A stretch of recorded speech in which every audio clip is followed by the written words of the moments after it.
Greetings everyone, welcome to Celebrity Scoop. If you haven't already, do subscribe to our channel. So, let's dive right in, shall we? Today, we're talking about the royalists and their incessant cries for Prince Harry's return. Yes, you've heard it right. They're clamouring for the return of the errant prince, the prodigal son, the one who dared to break away from the stifling norms of the monarchy and chart his own path. But let's pause for a moment and consider. Do they really miss Prince Harry? Or is it the idea of him they're yearning for? You see, the Harry they miss isn't the man we see today. A mature individual, a battle-hardened veteran, a philanthropist, a loving husband and a doting father. No, the Harry they pine for is the lost, vulnerable young man who was once a fixture of tabloid headlines, the one who was seen as the black sheep, the spare to Prince William's heir, the one they could conveniently scapegoat for everything going wrong in the royal family. The one who was forever in the shadow of his elder brother, the golden boy of the monarchy. They miss the Harry who was at their mercy, who was controlled by the stringent rules and regulations of the royal household, the one who served as a distraction from the monotony of Prince William's royal PR, the one who was their pawn in the grand chessboard of royal politics. But here's the catch. The Harry they long for is a figment of their imagination, a ghost of the past. The Harry of today is a man who has broken free from the chains that once bound him. He's thriving, he's happy, he's successful. He's living a life that he chose, not one that was chosen for him. So, are the royalists really missing Harry, or are they missing the control they had over him? The answer, my friends, isn't hard to find. But the Harry they yearn for isn't the man he has become today. Now, who is the Harry they seem to overlook? Let's dive into the extraordinary transformation of Prince Harry, from a royal spare to a man of substance and purpose. Once upon a time, Harry lived under the shadow of his elder brother, shouldering the expectations and burdens of a royal spare. But that's not the Harry we know today. He's evolved, grown, and emerged from his cocoon as a respected veteran, a successful philanthropist, and a devoted family man. Remember, this is the same Harry who served in the British Army for 10 years, rising to the rank of captain and undertaking 2 tours in Afghanistan. He's a man who's proven his bravery, not in the grand halls of a palace, but on the harsh terrains of war. And let's not forget his philanthropic endeavours. Harry co-founded the Invictus Games, an international sporting event for wounded, injured and sick servicemen and women. He's also launched the Sustainable Travel Initiative, Travelist, and his and Meghan's non-profit organisation, Archwell, focusing on compassion in action. Now, as a family man, Harry has shown the world a different kind of royalty, one that values privacy, cherishes ordinary moments, and prioritises the well-being of his loved ones above all else. He chose a life outside the monarchy, not just for himself, but also for his wife and children. His courage to break away from the constraints of royal life, to protect his family, is a testament to his character. Harry's transformation is a narrative of resilience and self-determination. It's about a man who chose to carve out his own path, away from the stifling traditions and expectations of his royal lineage, a man who found his freedom, his happiness, and his purpose outside the gilded cage.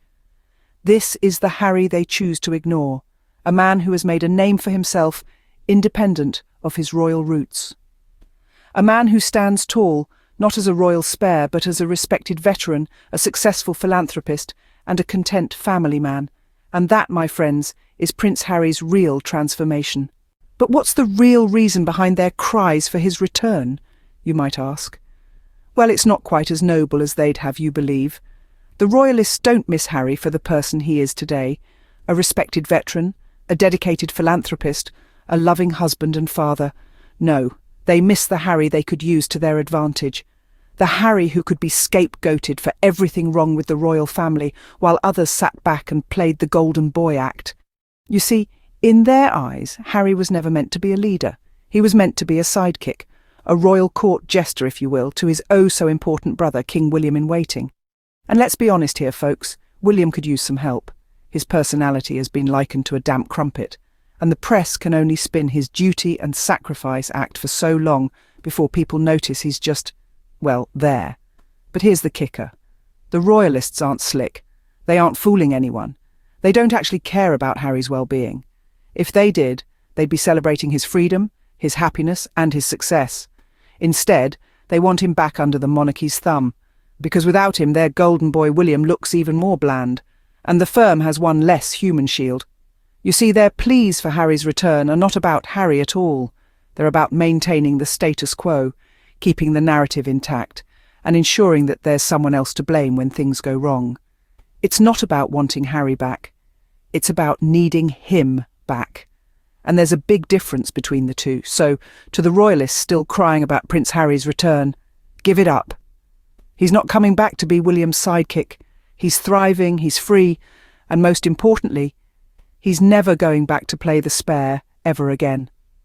Their pleas for return aren't for Harry's benefit, but for their own royal narrative.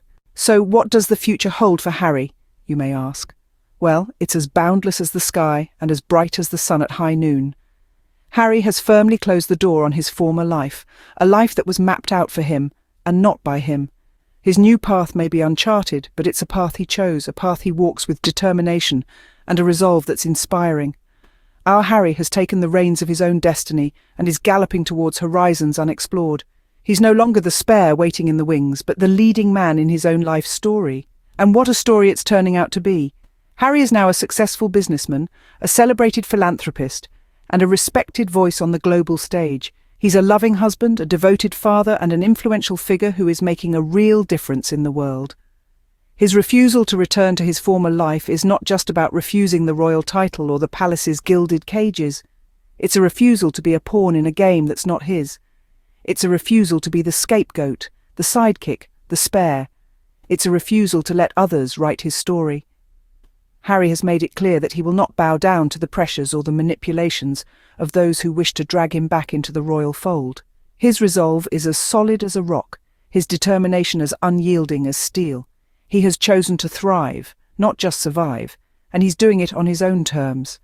His journey may not be easy, but it's one he has chosen, and he's ready to face whatever comes his way with courage and conviction. He's not just surviving outside the royal bubble, he's thriving, and he's doing it with grace, dignity, and a strength that's truly admirable. So, to those who still harbour hopes of his return to his former life, it's time to wake up and smell the Earl Grey. Harry's moved on, and he's not looking back. Harry's story is now his own to write, far away from the royal shadows. Now, we pose the question to you, our viewers. What do you think is the real reason behind the royalists' lament? Is it a genuine longing for Prince Harry's presence in the monarchy, or is it merely the absence of a convenient scapegoat that they mourn? Let's delve deeper into this. Consider the Harry they seem to pine for. Not the accomplished military veteran, not the philanthropist making waves in the charitable world, not the man who dared to carve his own path outside the confines of the palace.